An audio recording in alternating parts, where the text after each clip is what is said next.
నారాయణఖేడ్ ప్రభుత్వ ఏరియా ఆసుపత్రిలోని మెరుగైన సేవలు అందించడం కోసం ప్రత్యేక శ్రద్ధ వహిస్తున్నట్లు సూపరింటెండెంట్ రమేష్ తెలిపారు. శనివారం ఆయన ఆసుపత్రిలోని వార్డులు తిరిగి పర్యవేక్షించారు.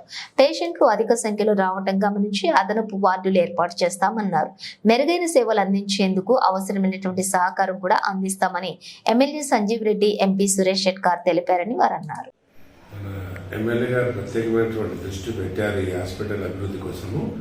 ఎమ్మెల్యే గారు ఇప్పటికే అసలు క్వార్టర్స్ను కూడా రిపేర్ చేయించుకోమని ఎమ్మెల్యే గారి ఫండ్స్లో నుంచి ఫండ్స్ డబ్బులు కూడా ఇస్తామని చెప్పారు. ఆ క్వార్టర్స్ కూడా ఇంకా ఇంప్రూవ్ చేసేది ఉంది. దాని గురించి ఎస్టిమేషన్ తీసుకున్న తర్వాత ఆ ఎస్టిమేషన్ ఎమ్మెల్యే గారికి ఇస్తే వారు ఫండ్స్ ఇచ్చిన తర్వాత క్వార్టర్స్ కూడా ఇంప్రూవ్ చేస్తాం. క్వార్టర్స్ ఇంప్రూవ్ అయ్యాయంటే దాంట్లో సిస్టాలు మరియు డాక్టర్స్ కూడా వచ్చే పరిస్థితి ఉంటుంది. కాబట్టి ఇక్కడే వాళ్ళు ఉండి ఇక్కడే సేవలు చేయడానికి, ఇంకా మెరుగైన సేవలు చేయడానికి ఛాన్స్ ఉంటుంది. అలాగే ఎమ్మెల్యే గారు ఇంకా ల్యాబ్కి కూడా ఏమన్నా అవసరం ఉంటే కూడా అడగమని చెప్పారు. అంటే ల్యాబ్కి సెల్ కౌంటర్ ఒకటి అవసరం ఉంది. దాని గురించి ఎమ్మెల్యే గారిని అడిగినప్పుడు ఎమ్మెల్యే గారి ఫండ్స్లో నుంచి ఇస్తాను, అది ఎంత అవుతుందో ఎస్టిమేషన్ తీసుకోమని చెప్పారు. ఇలా ఎమ్మెల్యే గారు కూడా అంత ఇంట్రెస్ట్ చూపిస్తున్నారు. కాబట్టి మేము కూడా వారి ఇంట్రెస్ట్ తగ్గట్టు మా సేవలు అందిస్తామని చెప్పేసి మీకు తెలియజేస్తున్నాం. అలాగే మన ఎంపీ గారు కూడా ఒక అంబులెన్స్ ఇస్తామని చెప్పారు. ఆ అంబులెన్స్ అంటే అది చాలా ఖర్చుతో కూడుతుంది. కాబట్టి దాన్ని మేము పై అధికారులకు ఇన్ఫర్మేషన్ ఇచ్చి వారి ద్వారా ఆ ఎస్టిమేషన్ తీసుకొని ఆ తర్వాత ఎంపీ గారికి ఇస్తాం. అప్పుడు మనకు ఇంకో కొత్త అంబులెన్స్ కూడా వచ్చి, అంటే అప్డేటెడ్ అంబులెన్స్, అడ్వాన్స్డ్ అంబులెన్స్ మనకు వస్తుంది.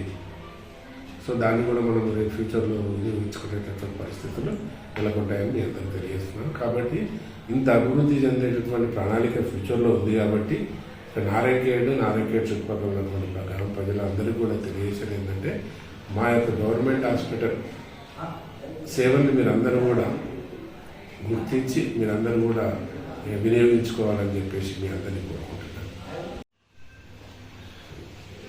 నేను డాక్టర్ రమేష్ అండి, ఈ హాస్పిటల్ సూపరింటెండెంట్ని. ఇక్కడ ముఖ్యంగా ఈరోజు సీసీ కెమెరాల గురించి పర్యవేక్షణ చేయడం జరిగింది. మొత్తం మా దగ్గర 16 సీసీ కెమెరాలు పనిచేస్తున్నాయి.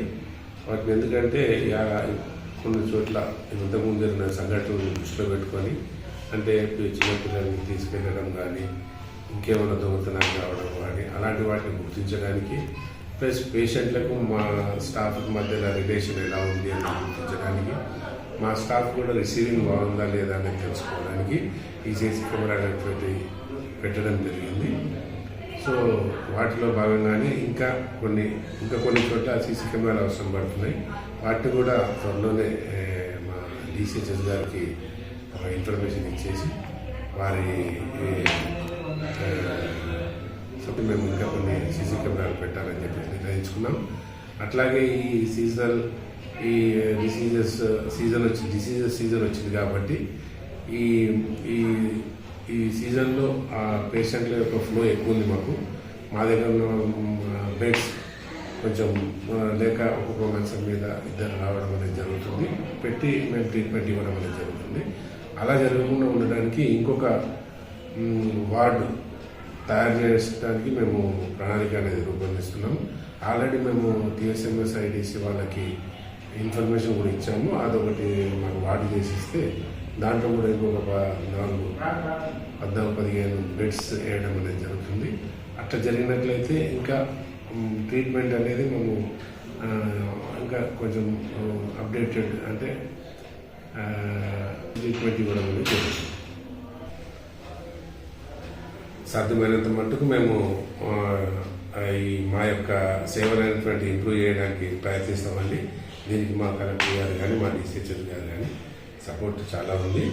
వారి సపోర్ట్తో మేము ఇంకా ఈ నారాయణఖేడ్ హాస్పిటల్ని అభివృద్ధి చేయాలని చెప్పేసి అనుకుంటున్నాము. దీనికి మా ఎమ్మెల్యే గారు కానీ, ఎంపీ గారు కానీ చాలా ఉత్సాహంతో ఉన్నారు. వాళ్ళు మాకు ఏమన్నా ఫండ్స్ అవసరం ఉన్నా కానీ ఎంపీ గారు కానీ, ఎమ్మెల్యే గారు ఫండ్స్లో నుంచి ఇస్తామని చెప్పేసి ఎమ్మెల్యే గారు కూడా చెప్పారు. సో దాన్ని దృష్టిలో పెట్టుకొని ఈ నారాయణఖేడ్ రూరల్ ఏరియాలో ఉంది కాబట్టి, రిమోట్ ఏరియాలో మన తెలంగాణకే చిట్ట చివరి ప్లేస్లో ఉంది కాబట్టి ఇక్కడ ఉన్నటువంటి ప్రజలకి మంచి సేవలు అందించాలనేటువంటి ఉద్దేశంతో మేము ఇంకా ఇంప్రూవ్మెంట్ తీసుకురావడానికి ప్రయత్నిస్తున్నాము. కాబట్టి దీన్ని మీరు దృష్టిలో పెట్టుకొని ఇక్కడ నారాయణఖేడ్ మరియు నారాయణఖేడ్ చుట్టుపక్కల ఉన్నటువంటి గ్రామాల ప్రజలకు మేము తెలియజేస్తుంది ఏంటంటే, ఈ గవర్నమెంట్ హాస్పిటల్ యొక్క సేవల్ని వినియోగించుకోవాలని చెప్పేసి మీ అందరినీ కూడా మా తరఫు నుంచి కోరుకుంటున్నాను.